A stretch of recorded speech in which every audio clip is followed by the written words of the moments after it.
Yeah, Anna, essentially the reaction we're seeing is largely breaking along party lines. Of course, with some outliers, Democrats are being extremely adamant that no, Secretary Hegseth, that's not what the law says. That's not what the math here means. Republicans saying they are going to back up the administration. Just to set the scene here, the War Powers Act of 1973 says that if the United States has been engaged in hostilities for more than 60 days, at that 60-day mark, the administration needs to come to Congress to either declare, request a declaration of war, to request an authorization of military force, or they need to draw down their troops. Now, there is an option for a 30-day extension, but that's if it's needed to bring those troops home. Now, again, Secretary Hegseth saying that even though this week marks the 60-day mark, it's not actually true because the United States has been in a ceasefire for quite some time. Take a listen to what exactly Secretary Hegseth said at that hearing yesterday, and then you can hear that strong pushback from Senator Kaine. On Iran, ultimately, I would defer to the White House and White House counsel on that. However, we are in a ceasefire right now, which our understanding means the 60-day clock pauses or stops in a ceasefire. You're not in. Yeah. It's our understanding, just so you know. Okay, well, I do not believe the statute would support that. I think the 60 days runs maybe tomorrow, and it's going to pose a really important legal question for the administration. Now, Anna, you could see it was immediate pushback from Senator Kaine, and that's because a number of Democrats on both sides on the Capitol, in the House and the Senate, have been waiting for the 60-day mark to see if there would potentially be some movement among their Republican colleagues. Now, notably, there was some movement on the Senate side. Yesterday, the Senate held another vote on a war powers resolution to try to claw back President Trump's authority when it comes to Iran. There was one Republican who in previous weeks has been voting against that measure. This time she voted for it. That's Senator Susan Collins. I'll read to you just a little bit of what she wrote in her statement on it. She said, quote, "The War Powers Act establishes a clear 60-day deadline for Congress to either authorize or end U.S. involvement in foreign hostilities. That deadline is not a suggestion. It is a requirement." Susan Collins going ahead and voting in favor of that War Powers resolution. Again, it goes against this analysis from Secretary Hegseth yesterday. General, the War Powers resolution does cite hostilities, imminent involvement in hostilities, or deployments into the territory, airspace, or waters of a foreign nation while equipped for combat. In your view, General, does this post-ceasefire stretch qualify, especially factoring in the active naval blockade? Well, of course not. I mean, on the face of it, it's a continuation of some massive combat operations, 13,000 some odd strikes on targets, and a continuing sort of deadlock between the armed forces of Iran and the United States. But look, both parties have claimed the War Powers Act was unconstitutional since the time it was enacted, some viewing it as giving carte blanche to a president to start wars for 60 to 90 days. Most administrations comply with the requirements. But at the end of the day, it's unlikely that the War Powers Act would actually limit the ability of the President of the United States to deploy military forces. It's not going to happen. What I'm more concerned about, Anna, is the notion that Trump has now said publicly that he's considering punishing NATO for not taking part in these operations in the Persian Gulf by withdrawing troops from Germany, where we have the command and control for the European Command, the African Command, a massive air hub at Ramstein Air Base, our principal overseas casualty hospital at Landstuhl. He's also threatened to punish Spain and Italy. Spain having vital air bases and naval bases, and Italy the same. So there's a lot of thrashing around that's damaging the principal deterrent policy of the United States, which is NATO. And it's a treaty. It's not a notion that we came up with. So we got to be concerned about the lack of logic in the administration. Ravi, as the general mentioned, for decades we have seen administrations try and find loopholes to get out of this 60-day requirement. Going back to the Clinton administration, they made similar arguments in Somalia for what was ultimately a 293-day operation in that case. Has this law been basically defanged by administrations at this point? What's to hold presidents accountable? Well, not much. This should be Congress's role, either through this War Powers Act or through other actions. But Congress really hasn't been up to the task. And in a sense, I mean, this is, and the world is watching this, by the way. The hearings yesterday, they were televised for Americans to see, but people all over the world were watching just how ineffectual our government here in the United States actually has become at trying to curb the White House and the executive. And I just want to remind your viewers that, you know, ultimately what this does come down to is the costs of war. And I think Americans are beginning to feel real pain at the pump. The American economy is going to suffer in a variety of ways. It already has, and it will in the coming weeks and months.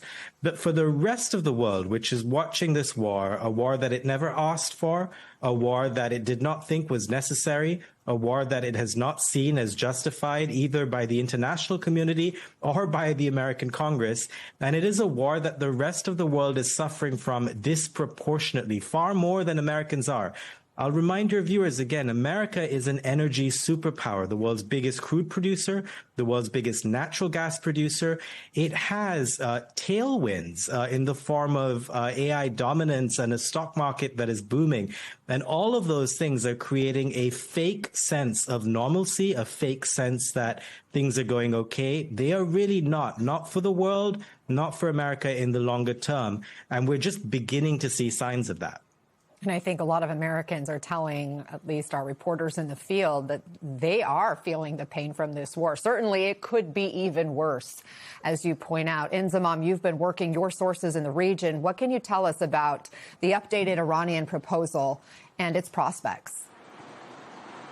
Yeah, so I've just had it confirmed in the last half an hour or so, Anna, that Pakistan has received a revised proposal from Iran, which has been delivered to the US. It's unclear whether this was done late last night or whether it happened early this morning, but either way, a revised proposal has been given to Pakistan, and Pakistan has now sent that off to the US. There's no clear indication from my sources as to what's in that revised proposal, whether any of the US feedback which was given to Iran via Pakistan has been kind of implemented and changed the result of this framework. But what will be in there is discussions around the Strait of Hormuz. And it'll be interesting to see whether Iran will now get to the negotiation table, even with the US blockade still implemented in that waterway. Remember, they've always said that they won't get around the table as a result, but maybe kind of revising the framework could indicate that. Also,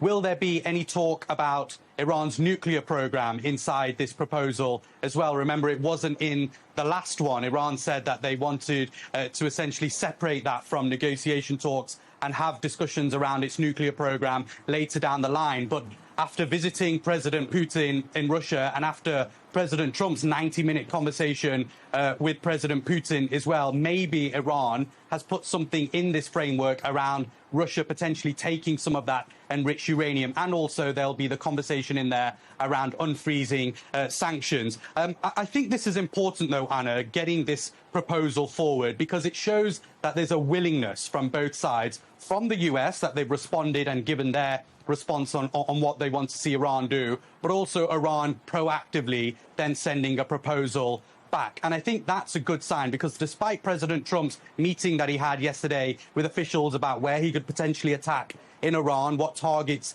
he could potentially go for in the coming days, this diplomacy is very much happening behind the scenes. And I think that's important to get a conclusive ending to this conflict.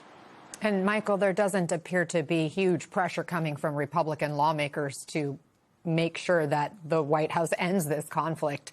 And for weeks, we do know lawmakers have been trying to nail down the cost of this war, especially as the administration is asking for a major boost to the military budget. Pentagon officials testified this week that they have carried out this overwhelming show of force, this huge military success, as they describe it, for just $25 billion. So how are Republicans on the Hill justifying support for Trump's request of $500 billion more than last year's already record Pentagon budget? Joanna, there are a number of Republicans who are backing it up and saying that they will deliver to the president whatever they want, whatever he wants. Remember, this is a Republican Party right now that is so closely aligned with the president and with the White House. It's very seldom that we see them depart from that stance. But I will say that there are some conservatives up on Capitol Hill who are already raising concerns about the price tag of the war and also the $1.5 trillion budget. These are folks who came to Congress and they believe in their heart that the biggest risk and threat facing the United States is the deficit, is the ballooning debt. As a result, they may not want to greenlight these pots of money so quickly. They may ask for cuts elsewhere to offset it. It's certain to be a big fight up on Capitol Hill within the Republican Party that's likely to come to a head as this conflict continues. General, NBC reports that Iran is accelerating efforts to dig out missiles that were hidden underground or buried under rubble. They cite a U.S. official and 2 other people familiar with the matter. That's, of course, happening as the ceasefire remains in effect. How might this new detail, these reports, shape what happens next in this conflict? Well, look, at the end of the day, the Iranians are simply incapable of dealing with U.S. air and naval power. You cannot confront the United States Navy in the Gulf of Oman successfully. But on the other hand, the Iranians clearly still possess ballistic missiles, mini submarines, suicide drones, even artillery that can deny passage to giant oil tankers moving at 10 knots or less. And there's 850 ships stuck in the Persian Gulf. So the gridlock will produce intense economic and political pain for Mr. Trump. There's no way out. They've got to have a discussion. And also, it's clear to me that military power cannot end their nuclear program. You have to get international inspectors on the ground with robust sort of rules of engagement and keep them there for 10 years. They got to get back to the table and negotiate it. There is no military solution to this deadlock.